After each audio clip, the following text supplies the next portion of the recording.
ଦ୍ୱିତୀୟ ରାଜାବଳୀ ଅଧ୍ୟାୟ 23। ଅନନ୍ତର ରାଜା ଲୋକ ପଠାନ୍ତେ ସେମାନେ ଜିହୁଦାର ଓ ଜେରୁସାଲେମର ସମସ୍ତ ପ୍ରାଚୀନ ବର୍ଗଙ୍କୁ ତାଙ୍କ ନିକଟରେ ଏକତ୍ର କଲେ। ପୁଣି ରାଜା ସଦାପ୍ରଭୁଙ୍କ ଗୃହକୁ ଗମନ କଲେ, ଆଉ ତାଙ୍କ ସଙ୍ଗେ ଜିହୁଦାର ସମସ୍ତ ମନୁଷ୍ୟ ଓ ଜେରୁସାଲେମ ନିବାସୀ ସମସ୍ତେ ଓ ଯାଜକମାନେ ଓ ଭବିଷ୍ୟଦ୍ବକ୍ତାମାନେ ଓ ସାନ ବଡ଼ ସମସ୍ତ ଲୋକ ଗମନ କଲେ। ତହୁଁ ସେ ସଦାପ୍ରଭୁଙ୍କ ଗୃହରେ ପ୍ରାପ୍ତ ନିୟମ ପୁସ୍ତକର ସମସ୍ତ ବାକ୍ୟ ସେମାନଙ୍କ କର୍ଣ୍ଣଗୋଚରରେ ପାଠ କଲେ।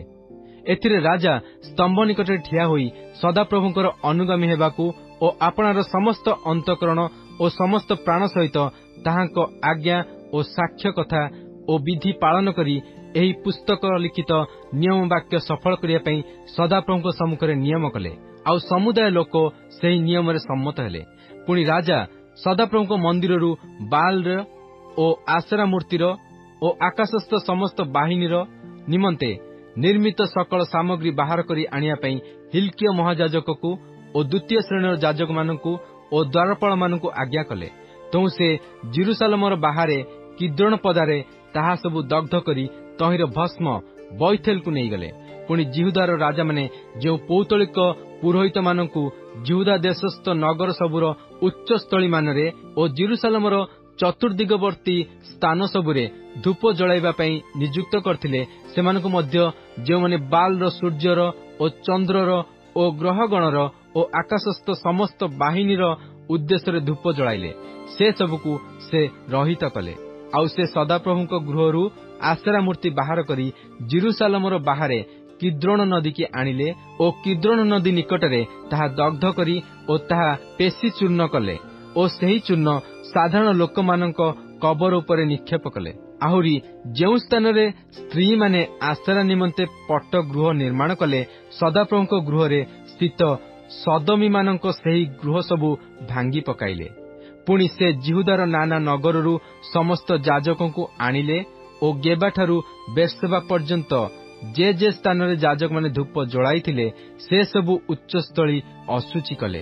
ପୁଣି ସେ ନଗର ଦ୍ୱାରରେ ପ୍ରବେଶକାରୀ ମନୁଷ୍ୟର ବାମ ଦିଗସ୍ଥିତ ନଗରାଧ୍ୟକ୍ଷ ଜିହୋଶୁଆର ଦ୍ୱାର ପ୍ରବେଶ ସ୍ଥାନ ନିକଟବର୍ତ୍ତୀ ନଗର ଦ୍ୱାରର ଉଚ୍ଚସ୍ଥଳୀ ସକଳ ଭାଙ୍ଗି ପକାଇଲେ।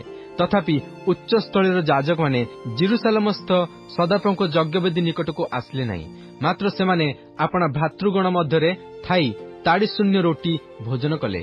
ପୁଣି କେହି ଯେପରି ମୋଲକ ଉଦ୍ଦେଶ୍ୟରେ ଆପଣା ପୁତ୍ର କି ଆପଣା କନ୍ୟାକୁ ଅଗ୍ନି ମଧ୍ୟ ଦେଇ ଗମନ ନ କରାଇବ, ଏଥିପାଇଁ ସେ ହିନମର ସନ୍ତାନଗଣର ଉପତ୍ୟକାସ୍ଥିତ ତୋଫତ ନାମକ ସ୍ଥାନକୁ ଅଶୁଚି କଲେ।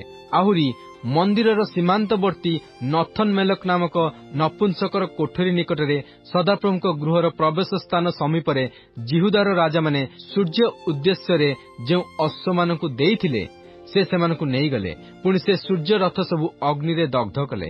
ଆଉ ଜିହୁଦାର ରାଜାମାନେ ଆହସ୍ର ଉପରିସ୍ଥିତ କୋଠରୀ ଛାତ ଉପରେ ଯେ ଯେ ଯଜ୍ଞବେଦୀ ନିର୍ମାଣ କରିଥିଲେ ଓ ମନୋସି ସଦାପ୍ରଭୁଙ୍କ ଗୃହର ଦୁଇ ପ୍ରାଙ୍ଗଣରେ ଯେ ଯେ ଯଜ୍ଞବେଦୀ ନିର୍ମାଣ କରିଥିଲେ, ରାଜା ସେ ସବୁକୁ ସେ ସ୍ଥାନରୁ ଭାଙ୍ଗି ପକାଇ ଚୂର୍ଣ୍ଣ କଲେ ଓ ତହିଁର ଧୂଳି କିଦ୍ରୋନ ନଦୀରେ ନିକ୍ଷେପ କଲେ।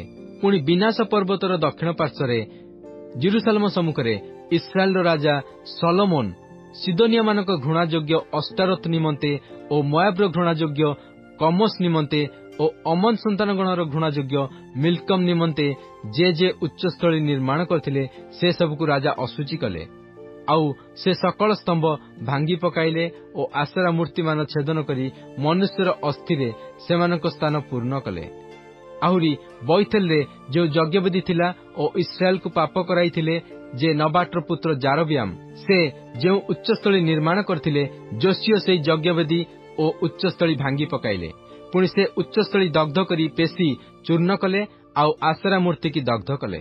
ଏ ଉତ୍ତରେ ଯୋଶିୟ ମୁଖ ଫେରାଇବା ବେଳେ ସେଠା ପର୍ବତସ୍ଥିତ କବରମାନ ଦେଖିଲେ। ତେଣୁ ସେ ଲୋକ ପଠାଇ ସେହି କବରରୁ ଅସ୍ଥି ଅଣାଇଲେ।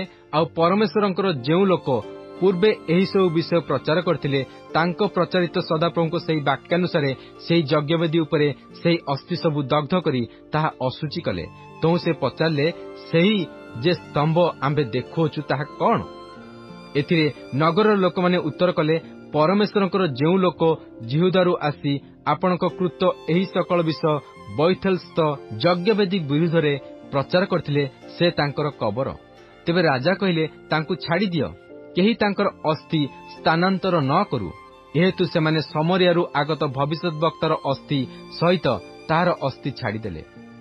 ପୁଣି ଇସ୍ରାଏଲର ରାଜାମାନେ ସଦାପ୍ରଭୁଙ୍କୁ ବିରକ୍ତ କରିବା ପାଇଁ ସମରିୟାର ନାନା ନଗରରେ ଯେ ଉଚ୍ଚସ୍ଥଳୀର ଗୃହ ନିର୍ମାଣ କରିଥିଲେ, ଯୋଶିୟ ସେ ସବୁ ମଧ୍ୟ ଦୂର କଲେ ଓ ବୈଥେଲରେ ଯେପରି କର୍ମ କରିଥିଲେ ସେ ସବୁ ପ୍ରତି ସେହିପରି କଲେ। ପୁଣି ସେ ଉଚ୍ଚସ୍ଥଳୀର ଯାଜକ ସମସ୍ତଙ୍କୁ ଯଜ୍ଞବେଦୀରେ ବଧ କରି ତହିଁ ଉପରେ ମନୁଷ୍ୟମାନଙ୍କ ଅସ୍ଥି ଦଗ୍ଧ କଲେ। ଏଉତାରେ ସେ ଜେରୁସାଲେମକୁ ଫେରିଗଲେ। ଆହୁରି ରାଜା ସମସ୍ତ ଲୋକଙ୍କୁ ଆଜ୍ଞା ଦେଇ କହିଲେ, ଏହି ନିୟମ ପୁସ୍ତକରେ ଯେପରି ଲେଖା ଅଛି, ତଦନୁସାରେ ତୁମେମାନେ ସଦାପ୍ରଭୁ ଆପଣମାନଙ୍କ ପରମେଶ୍ୱରଙ୍କ ଉଦ୍ଦେଶ୍ୟରେ ନିସ୍ତାର ପର୍ବ ପାଳନ କର। ପ୍ରକୃତରେ ଇସ୍ରାଏଲର ବିଚାରକର୍ତ୍ତୃଗଣର ସମୟଠାରୁ କିମ୍ବା ଇସ୍ରାଏଲର ରାଜାମାନଙ୍କର ଓ ଜିହୁଦାର ରାଜାମାନଙ୍କର ସମସ୍ତ ସମୟରେ ଏ ପ୍ରକାର ନିସ୍ତାର ପର୍ବ ପାଳନ କରାଯାଇ ନ ଥିଲା। ମାତ୍ର ଯୋଶିୟ ରାଜାଙ୍କର ଅଧିକାରର 18 ବର୍ଷରେ ଏହି ନିସ୍ତାର ପର୍ବ ସଦାପ୍ରଭୁଙ୍କ ଉଦ୍ଦେଶ୍ୟରେ ଜେରୁସାଲେମରେ ପାଳନ କରାଗଲା। ଆହୁରି ଯୋଶିୟ ଯେପରି ସଦାପ୍ରଭୁଙ୍କ ଗୃହରେ ହିଲ୍କିୟ ଯାଜକର ପ୍ରାପ୍ତ ପୁସ୍ତକରେ ଲିଖିତ ବ୍ୟବସ୍ଥାର ସମସ୍ତ ବାକ୍ୟ ସଫଳ କରିପାରିବେ, ଏଥିପାଇଁ ଜିହୁଦା ଦେଶରେ ଓ ଜେରୁସାଲେମରେ ଯେ ସବୁ ଭୁତୁଡ଼ିଆ ଓ ଗୁଣିଆ ଓ ଠାକୁର ଓ ପୁତଳି ଓ ଘୃଣାଯୋଗ୍ୟ ବସ୍ତୁ ଦେଖାଗଲା, ସେ ତାହା ସବୁ ଦୂର କଲେ। ଆଉ ତାଙ୍କ ପରି ଯେ ଆପଣାର ସମସ୍ତ ଅନ୍ତଃକରଣ ଓ ସମସ୍ତ ପ୍ରାଣ ଓ ସମସ୍ତ ଶକ୍ତି ଦ୍ୱାରା ମୋଶାଙ୍କର ସକଳ ବ୍ୟବସ୍ଥାନୁସାରେ ସଦାପ୍ରଭୁଙ୍କ ପ୍ରତି ଫେରିଲେ, ଏପରି କୌଣସି ରାଜା ତାଙ୍କର ପୂର୍ବେ ନ ଥିଲେ, କିମ୍ବା ତାଙ୍କ ପରି କେହି ତାଙ୍କ ଉତ୍ତାରେ ଉଦିତ ନୋହିଲେ। ତଥାପି ମନୋଶୀ ଯେ ସବୁ ବିରକ୍ତିଜନକ କ୍ରିୟା ଦ୍ୱାରା ସଦାପ୍ରଭୁଙ୍କୁ ବିରକ୍ତ କରିଥିଲେ, ତହିଁ ସକାଶୁ ଜିହୁଦା ପ୍ରତିକୂଳରେ ତାହାଙ୍କର ଯେଉଁ କ୍ରୋଧ ପ୍ରଜ୍ୱଳିତ ହୋଇଥିଲା, ସଦାପ୍ରଭୁ ଆପଣାର ସେହି ପ୍ରଚଣ୍ଡ ମହାକୋପରୁ ଫେରିଲେ ନାହିଁ। ଆହୁରି ସଦାପ୍ରଭୁ କହିଲେ, ଆମ୍ଭେ ଯେପରି ଇସ୍ରାଏଲକୁ ଦୂର କରିଅଛୁ, ସେପରି ଆମ୍ଭେ ଆପଣା ଦୃଷ୍ଟିରୁ ଜିହୁଦାକୁ ମଧ୍ୟ ଦୂର କରିବା ଓ ଆମ୍ଭେ ଏହି ଯେ ଜେରୁସାଲେମ ନଗରକୁ ମନୋନୀତ କରିଅଛୁ ଓ ଏହି ସ୍ଥାନରେ ଆମ୍ଭର ନାମ ରହିବ ବୋଲି ଯେଉଁ ଗୃହ ବିଷୟରେ କହିଅଛୁ, ଏହାକୁ ଆମ୍ଭେ ଅଗ୍ରାହ୍ୟ କରିବା। ଏହି ଯୋଶିୟଙ୍କର ଅବଶିଷ୍ଟ ବୃତ୍ତାନ୍ତ ଓ ତାଙ୍କର ସମସ୍ତ କ୍ରିୟା କ'ଣ ଜିହୁଦା ରାଜାମାନଙ୍କ ଇତିହାସ ପୁସ୍ତକରେ ଲେଖା ନାହିଁ? ତାଙ୍କ ସମୟରେ ମିସ୍ରୀୟ ରାଜା ଫାରୋନଖୋ ଅସୁରୀୟ ରାଜାର ପ୍ରତିକୂଳରେ ଫରାତ ନଦୀ ଆଡ଼କୁ ଯାତ୍ରା କଲା, ଆଉ ଯୋଶିୟ ରାଜା ତାହା ପ୍ରତିକୂଳରେ ଯାତ୍ରା କଲେ। ତହିଁରେ ଫାରୋନଖୋ ତାଙ୍କୁ ଦେଖି ମଗିଦୋ ନିକଟରେ ତାଙ୍କୁ ବଧ କଲା। ଏଉତାରେ ଯୋଶିୟଙ୍କ ଦାସମାନେ ମଗିଦୋରୁ ଜେରୁସାଲେମକୁ ତାଙ୍କର ମୃତ ଶରୀର ରଥରେ ଆଣି ତାଙ୍କର ନିଜ କବରରେ କବର ଦେଲେ। ତେଣୁ ଦେଶର ଲୋକମାନେ ଯୋଶିୟଙ୍କର ପୁତ୍ର ଜିହୋଆହାଜକୁ ନେଇ ତାଙ୍କୁ ଅଭିଷେକ କରି ତାଙ୍କ ପିତାଙ୍କ ପଦରେ ତାଙ୍କୁ ରାଜା କଲେ। ଜିହୋଆହାଜ ରାଜା କରିବାକୁ ଆରମ୍ଭ କରିବା ବେଳେ 23 ବର୍ଷ ବୟସ୍କ ହୋଇଥିଲେ ଓ ସେ ଜେରୁସାଲେମରେ 3 ମାସ ରାଜ୍ୟ କଲେ। ତାଙ୍କର ମାତାଙ୍କର ନାମ ହମୁଟଲ। ସେ ଲିବ୍ନା ନିବାସୀ ଜିରିମିୟର କନ୍ୟା ଥିଲେ। ସେ ଆପଣା ପୂର୍ବପୁରୁଷଗଣର ସକଳ କ୍ରିୟାନୁସାରେ ସଦାପ୍ରଭୁଙ୍କ ଦୃଷ୍ଟିରେ କୁକର୍ମ କଲେ। ପୁଣି ସେ ଯେପରି ଜେରୁସାଲେମରେ ରାଜ୍ୟ କରି ନ ପାରିବେ, ଏଥିପାଇଁ ଫାରୋନଖୋ ହମାତ ଦେଶସ୍ଥ ରିବ୍ଲାରେ ତାଙ୍କୁ ବନ୍ଦ କରି ରଖିଲା ଓ ଦେଶ ଉପରେ 100 ତାଳନ୍ତ ରୂପା ଓ 1 ତାଳନ୍ତ ସୁନା କର ବସାଇଲା। ତେଣୁ ଫାରୋନଖୋ ଯୋଶିୟଙ୍କର ପୁତ୍ର ଇଲିଆକିମକୁ ତାଙ୍କର ପିତା ଯୋଶିୟଙ୍କର ପଦରେ ରାଜା କଲା ଓ ତାଙ୍କର ନାମ ବଦଳାଇ ଜିହୋଆକିମ ରଖିଲା। ମାତ୍ର ସେ ଜିହୋଆହାଜକୁ ନେଇଗଲା, ଆଉ ସେ ମିଶରରେ ଉପସ୍ଥିତ ହୋଇ ସେଠାରେ ମଲେ। ଏଉତାରେ ଜିହୋଆକିମ ଫାରୋକୁ ସେହି ସକଳ ରୂପା ଓ ସୁନା ଦେଲେ। ମାତ୍ର ଫାରୋର ଆଜ୍ଞାନୁସାରେ ସେହି ସବୁ ଦେବା ନିମନ୍ତେ ସେ ଦେଶ ଉପରେ କର ବସାଇଲେ। ସେ ଫାରୋନଖୋକୁ ଦେବା ନିମନ୍ତେ ପ୍ରତ୍ୟେକର ଉପରେ ନିରୂପିତ କର ଅନୁସାରେ ଦେଶର ଲୋକମାନଙ୍କଠାରୁ ସେହି ରୂପା ଓ ସୁନା ଆଦାୟ କଲେ। ଜିହୋଆକିମ ରାଜ୍ୟ କରିବାକୁ ଆରମ୍ଭ କରିବା ସମୟରେ 25 ବର୍ଷ ବୟସ୍କ ହୋଇଥିଲେ।